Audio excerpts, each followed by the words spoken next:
Kena Bridge of Spirits was a beautiful game and stressful. However, I thoroughly enjoyed this game and I really kind of just decided why not just do like a review of this game, because like, it'd be my first time to like a game review, because like, so here we are. Let's get this on the road. So Kena Bridge of Spirits is a single player story based game and you play as obviously Kena, who is this girl that I honestly don't even know where she comes from because they never really mentioned that in the game. But she's on a mission to get to the Mountain of Spirits. Don't think that's what it's called, but I kind of forgot. Let's keep it moving. The game itself is beautiful. Like if you're playing this game for the graphic quality alone, definitely a 10 out of 10. Buy it. The graphics are so beautiful. The scenery in this game is beautiful. The art style of this game is beautiful and unique. You're really gonna enjoy it if you're here in this game for the quality. There's different points on the map. Think about 4 or 5 before you complete the end credits. Unless you like try to 100% the game on your first playthrough, then it's probably more. But if you like just play through the story and like do what you have to do, there's about 4 or 5 points in the map in the game where you can meditate. And meditate points are pretty much you will press Q or whatever it is on console, and you'll start meditating on this spot where it's this beautiful scenery where it's like you're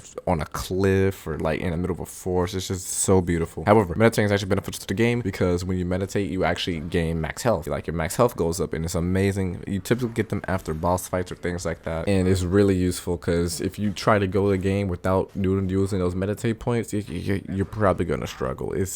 You're gonna struggle. In my opinion, unless you just get that good at the combat, you're gonna struggle because some of these bosses are really gonna make you rage. You're really gonna be annoying. A lot of them have AoE attacks that really come out of the clear blue sky. I do definitely recommend checking out those meditate points. You're gonna come across them anyway just by playing the story. But if there's more in the game, like if you try to 100% it on your first playthrough, then definitely check out the other ones, because I had about 3, maybe 4. I want to say 5, but definitely about 3 or 4 through my playthrough by just doing what I had to do for the story. But yeah, definitely 100% graphically scenic. This game is beautiful.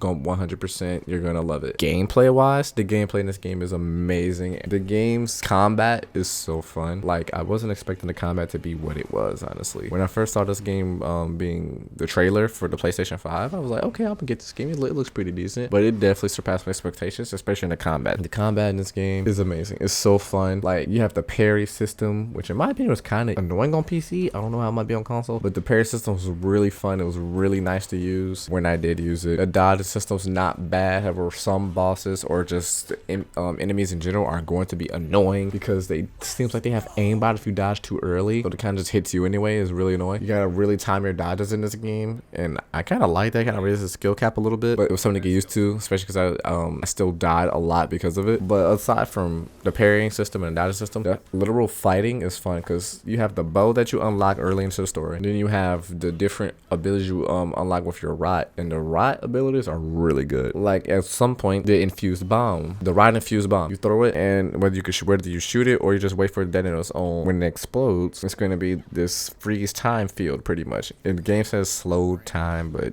they low-key don't move. It's freeze time in my opinion, and it's really good. Like if you're in a boss fight and they're spawning other enemies for you to just fight, the bomb's a really good way to like just throw that, yeet that down. The other minis you're fighting freeze, and you could like either focus on the boss or just freeze the boss real quick, fight the minis, and then get back to the boss. It's really useful and versatile. It's also the rot infused arrow, which is pretty much just like a piercing shot. Pretty sure if you aim for the head, it's probably gonna one shot everything it goes through, but I didn't really use it that much. I didn't really unlock it to the end, pretty much. But definitely on my next playthrough, I'm gonna be using it a whole lot more because it was really useful when I did use it. Kena Bridge of Spirits it's an amazing game. I definitely did enjoy the story. The story was 10 out of 10. The combat was amazing. The quality and the graphics were amazing. It's just overall it was a pretty great and amazing game. Definitely surpassed my expectations from when I saw the trailers. I was not expecting it to have such a rich story. I was expecting it to have combat the way that it did. I was pretty much expecting it to be like a laid back, chill game to play when you just like want to chill, play some story, not be messing around with multiplayer games. You just want to vibe on the side alone, right? But nah, it's actually a really good game with depth, and it's amazing, and I definitely do recommend you get it. Just you have to make sure this is the right game for you, because like I said, the bosses can be really annoying. They can be really difficult to fight, and if you